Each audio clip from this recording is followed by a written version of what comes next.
O Ministério da Justiça anunciou a antecipação de R$1 bilhão do Fundo Nacional de Segurança Pública para os estados. Isso aconteceu no mesmo dia em que um estudo trouxe um panorama de violência no país. O anúncio foi feito ontem por Flávio Dino, ministro da pasta do governo federal. Por meio de suas redes sociais, ele antecipou R$1 bilhão que vão ser então entregues a todos os estados e ao Distrito Federal. Segundo o Ministério da Justiça, o envio dos valores vai ocorrer a partir da próxima semana. O dinheiro do Fundo Nacional de Segurança Pública deve ser utilizado para apoiar projetos de prevenção e combate à violência. Eles precisam seguir as diretrizes do Plano Nacional de Segurança Pública e os recursos podem ser destinados, entre outros pontos, para treinamento e qualificação das polícias civis e militares, sistemas de informação, inteligência e investigação, além de programas de prevenção ao delito e à violência. O anúncio do governo federal ocorreu no mesmo dia em que foi divulgada a 17ª edição do Anuário Brasileiro de Segurança Pública, que é elaborado pelo Fórum Brasileiro de Segurança Pública. Segundo os números, o país registrou uma queda de 2,4% nas mortes violentas, passando de 48.400 em 2021 para 47.500 em 2022. Os crimes de homicídio doloso e latrocínio apresentaram uma redução, mas as lesões seguidas de morte e os assassinatos de policiais cresceram de um ano para outro. Outros dados que indicam aí que o Brasil registrou em 2022 o maior número da história de casos de estupros, atingindo um total de 74.930 vítimas. Isso representa 6.244 casos por mês ou 205 registros de crime por dia. Esse anuário também apontou que cresceram em mais de 50% os registros de crimes de racismo e homofobia no país. O documento ainda destaca que o número de estelionatos mais que triplicou em 5 anos. Entre as 50 cidades mais violentas do Brasil, com mais de 100 mil habitantes, 3 são cidades paranaenses. A lista leva em consideração o registro de mortes violentas intencionais em 2022. Paranaguá, no litoral do estado, está na 34ª posição no ranking nacional. Almirante Tamandaré, na região metropolitana de Curitiba, ocupa a 44ª posição e logo na sequência também na Grande Curitiba aparece Campo Largo com a liderança ali, aliás, com o lugar de número 46. Sobre a situação das cidades de Paranaguá, Campo Largo e Almirante, a Secretaria Estadual de Segurança Pública informou que as forças policiais estaduais atuam constantemente de forma integrada em todas as regiões do estado, com o objetivo de minimizar as ocorrências de criminalidade. Pedroso. Olha só, o problema da violência no Brasil, ele é um problema de fato de toda a sociedade. É inadmissível que a gente escute números como esse, do crescimento de crimes de estupro, do crescimento de crimes ali de estelionato, de crimes violentos, de algumas pessoas dizem, olha, que bom, o número de mortes violentas ele caiu. E é uma boa notícia que tenha caído.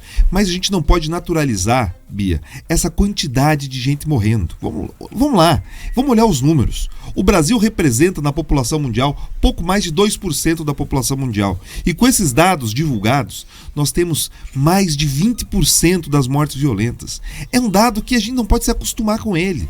É inadmissível que a gente olhe para esses números e ache que está tudo bem. Não está tudo bem. Não está tudo bem. A gente tem que trabalhar para que constantemente esses números caiam. É inadmissível que a gente olhe que as maiores vítimas, inclusive, de estupro e de violência sexual, sejam as crianças. Não dá para admitir esse tipo de coisa. Não dá.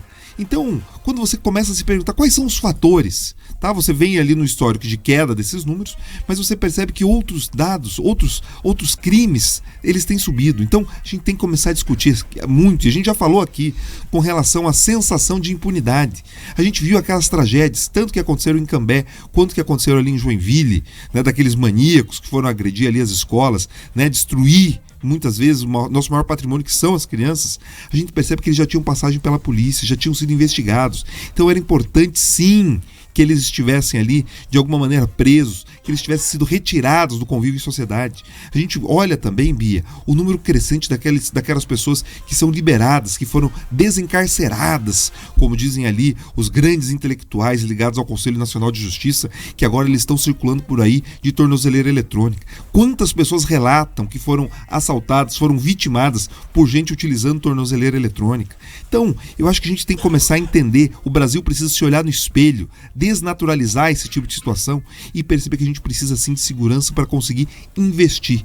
Eu quero que a gente de fato reflita. Faz sentido a gente ter todas essas políticas que discutem, olha, a gente não pode encarcerar, a gente não pode tratar bem, não pode tratar mal, não pode deixar preso ali as pessoas que são criminosos. Mas na prática, quanto mais o senso de impunidade ele se alastra, mais conforto existe ali para que esses dados continuem avançando. Então, de novo, é inadmissível como sociedade, a gente deve lutar sim para que os números sejam os mais realistas possíveis, que as pessoas se sintam confortáveis para denunciar, mas também para que os criminosos, os bandidos, eles sejam efetivamente punidos. Porque, olha só, Bia, a cada 7 minutos acontece um estupro no Brasil. 7 minutos. Pense, o nosso jornal tem aqui 1 hora.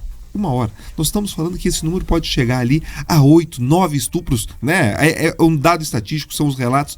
Mas é um absurdo. É um absurdo que a gente naturalize isso. Então, o Brasil ele precisa de fato se olhar no espelho e lutar contra esse mal. E a gente não vai conseguir isso com aquele discurso que o ministro da Justiça faz, com aquele, né, com aquele blá blá blá, de tentar enxergar, ou muitas vezes se opor ao trabalho policial, né, tentar transformar o policial ou os agentes de segurança nos vilões da história. Isso não pode acontecer. Então, a gente tem dados no geral, no aspecto do Paraná, dados positivos, temos esses 3 municípios que figuram ali, né, com dados negativos, entre os 50 mais violentos, mas comparado com os outros dados que o Paraná já teve, felizmente os números estão um pouco melhores, mas a gente não pode, né, deitar em berço esplêndido e acreditar que está tudo bom. A gente precisa seguir melhorando, Bia, porque são pessoas, são nossos conterrâneos e compatriotas que têm sofrido com tudo isso.